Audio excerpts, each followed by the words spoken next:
வணக்கம். பேராசிரியர் முனைவர் கௌ பெருமாள்.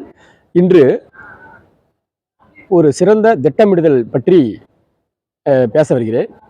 ஒரு நாட்டை ஆட்சி செய்யக்கூடிய அரசனுக்கு அந்த நாட்டு ஆட்சி செய்து முடிந்த பின்பு 5 ஆண்டுகள் நிறைவடைந்த உடனே அந்த மனிதனை கொடூரமான காட்டில் கொண்டு போயிட்டு விட்டுருவாங்க. அங்கே உள்ள விலங்குகள் எல்லாம் அவனை அடித்து கொன்று தின்றுவிடும். அதுதான் ஒவ்வொரு ஆண்டும் நடந்து கொண்டிருக்கிறது. அப்படி இருக்கையில இந்த நாட்டை ஆட்சி செய்யக்கூடியவர்கள் யாரும் முன் வருவதும் இல்லை. யாரும் முன்வராத அதை அறிந்து ஒருவர் மட்டும் முன் வந்தார். அதே போல ஏற்கனவே நடந்ததை எல்லாம் அவருக்கு சொல்லிவிடுகிறார்கள். இந்த 5 ஆண்டுகள் இந்த நாட்டை ஆட்சி செய்வதற்கு உன் கையில் ஒப்படைக்கப்படும். அந்த 5 ஆண்டுகள் ஆட்சி முடிந்த உடனே உன்னை நாங்கள் கொடூரமான காட்டில் கொண்டு போய் விட்டுவிடுவோம். அங்கே விலங்குகள் எல்லாம் உன்னை அடித்து கொன்று சாப்பிட்டு விடும் என்பதையும் அந்த மனிதருக்கு சொல்லிவிடுகிறார்கள். அவன் சொன்னதை எல்லாம் எடுத்துக்கொண்டு நான் ஆட்சி செய்கிறேன், என்னிடத்தில் நாட்டை ஒப்படைங்கள் என்றார். அவர் நல்லா சிறந்த ஆட்சி செய்கிறார். அதே மாதிரி ஆட்சி செஞ்சு முடிச்ச உடனே அவரை கொடூரமான காட்டில் கொண்டு போய் விடுவதற்கு அவரை ஆற்றங்கரையை தாண்டி விடணும்.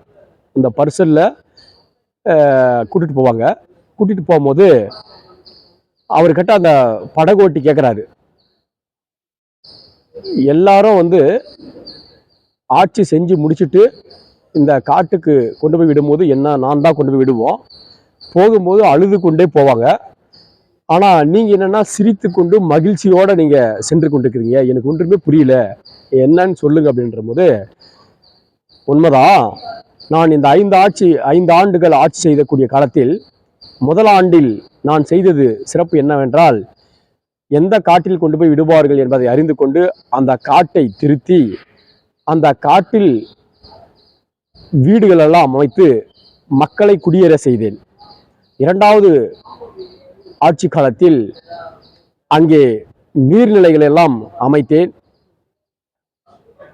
குளங்கள் வெட்டி ஏரிகள் அமைத்து வேளாண்மையை ஏற்பாடு செய்தேன்.